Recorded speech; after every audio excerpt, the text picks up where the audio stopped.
नमस्कार, आपका मेरे चैनल में स्वागत है। आज मैं आपको नाग पंचमी की कहानी सुनाने जा रही हूँ।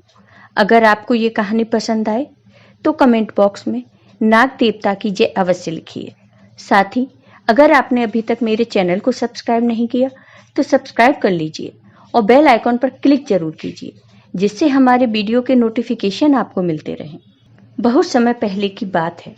किसी गांव में एक ब्राह्मण रहता था। वह अपने परिवार का पालन पोषण गांव में भीख मांगकर किया करता था। अब ब्राह्मण को भीख कम मिलने लगी थी, तो उसने सोचा कि अब मुझे बहुत कम भीख मिलती है, इससे मेरे परिवार का गुजारा नहीं चलता।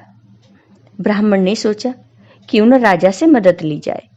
यह सोचकर ब्राह्मण राजा से मदद मांगने के लिए निकल गया। चलते चलते रास्ते में उसे एक नाग मिला।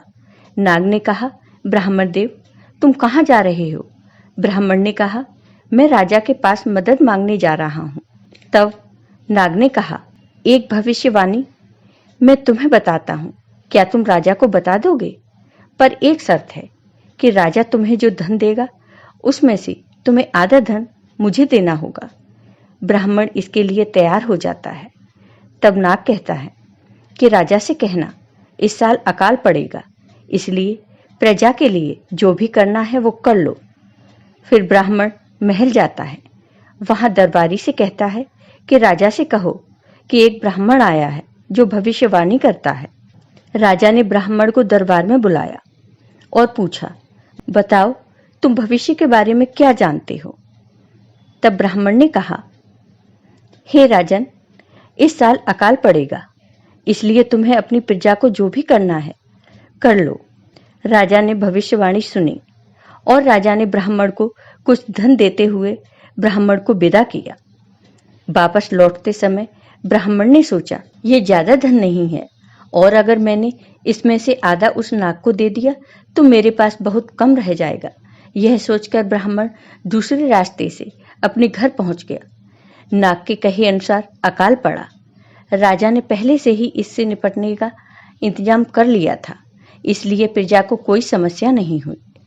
एक साल बीत गया। धीरे धीरे ब्राह्मण का सारा धन समाप्त हो गया।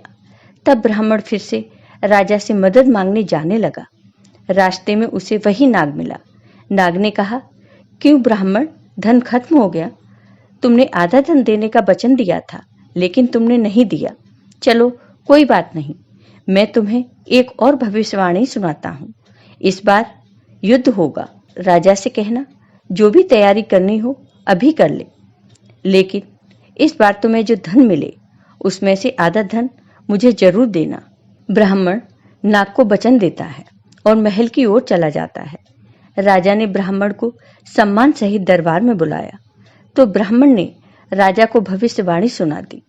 इस बार राजा ने ब्राह्मण को अधिक धन दिया। ब्राह्मण वहां से निकल गया। रास्ते में ब्राह्मण ने सोचा, मैं इसमें से नाग को धन क्यों दूं? क्यों न उस नाग को मार दूं। तब ब्राह्मण नाग को मारने को डंडा मारता है।